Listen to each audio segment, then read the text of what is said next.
হরে কৃষ্ণ। তো আজ বানাবো স্প্রিং ছোলা কচুর কালিয়া। তো আমি এখন ছোলা কচুগুলো এইভাবে স্প্রিং বানিয়ে নিয়েছি, দেখুন কতটা সুন্দর হয়েছে।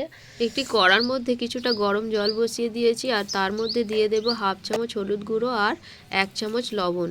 এবারে জলটা ফুটে উঠলে এর মধ্যে ছোলা কচুগুলো দিয়ে দেব। ছোলা কচুগুলো বেশিক্ষণ ফোটানো যাবে না, মাত্র 2 মিনিট ফুটিয়েই কড়া থেকে ঢেলে নেব একটা চুবড়ির মধ্যে। আর ছোলা কচু থেকে খুব সুন্দরভাবে জল ঝরিয়ে রেডি করে নেব। এখন আমি একটি মিক্সার গ্রাইন্ডারের মধ্যে কিছু কাজু বাদাম আর গোটা 6 পাকা টমেটো আর 2 টুকরো আদার পেস্ট বানিয়ে নেব।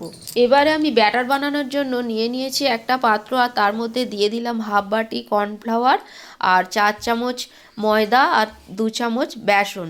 মশলার মধ্যে দিয়ে দেবো 1 চামচ ধনে জিরের গুঁড়ো আর 1 চামচ সাম্বার মশলা, আর দিয়ে দেব হাফ চামচ লঙ্কার গুঁড়ো আর হাফ চামচ হলুদ গুঁড়ো আর প্রয়োজন মতন লবণ। এবারে এটাকে বেশ ভালো করে মিশিয়ে নেব। এবারে অল্প অল্প জল দিয়ে এটার একটা ব্যাটার বানিয়ে নেব। অল্প করে জল দিয়ে দিয়ে মাখতে হবে, তাহলে ব্যাটারটা খুব স্মুথ তৈরি হবে।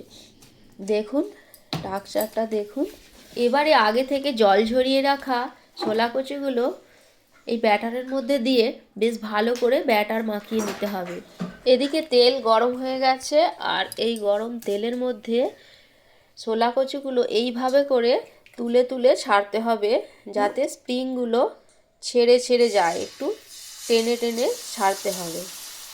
এইভাবে করে ছোলা কচুগুলো তেলের মধ্যে ছাড়লে ব্যাটারটাও যেরকম ভেতর পর্যন্ত পৌঁছাবে আর খুব সুন্দর ভাজাটাও হবে।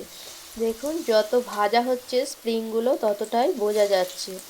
আর ধিমি আঁচে খুব ভালো করে ভাজতে হবে। এখন এগুলোকে তুলে নেব। দেখুন কতটা সুন্দর ভাজা হয়েছে।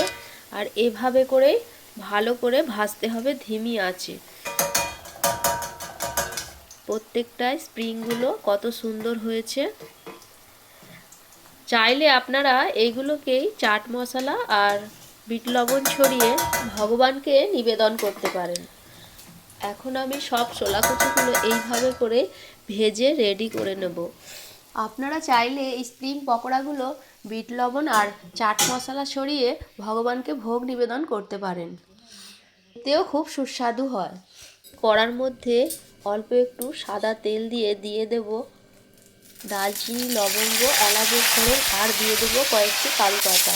ফোড়নটা বেশ ভালো করে ভাজা হয়ে গেলে আগে থেকে যে মশলাটা পেস্ট বানিয়ে রেখেছিলাম সেটা এর মধ্যে দিয়ে দেবো। প্রয়োজন মতন হলুদ গুঁড়ো, স্বাদ মতন লঙ্কা গুঁড়ো আর 1 চামচ ধনে জিরের গুঁড়ো।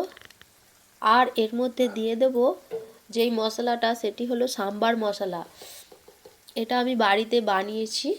তো এর মধ্যে সাম্বার মশলাটা দিলে খুব সুন্দর স্বাদ আসে। মশলাটা খুব সুন্দর করে ভাজতে হবে। মশলাটা যত সুন্দর ভাজা হবে তত সুন্দর টেস্ট আসবে। দেখুন এইভাবে করে নেড়ে চেড়ে মশলাটা আমি অনেকটাই ভেজে নিয়েছি। মশলা থেকে এখন তেল ছেড়ে এসেছে। এবার এর মধ্যে দিয়ে দেব মিক্সার ধোয়া জল, যতটা প্রয়োজন আমি এতে জল দিয়ে দিয়েছি। এবারে এর মধ্যে দিয়ে দেব স্বাদ মতো লবণ। এখন এই গ্রেভিটা 2 মিনিট ফুটে উঠলেই রেডি হয়ে যাবে ছোলা কচুর কালিয়ার গ্রেভি।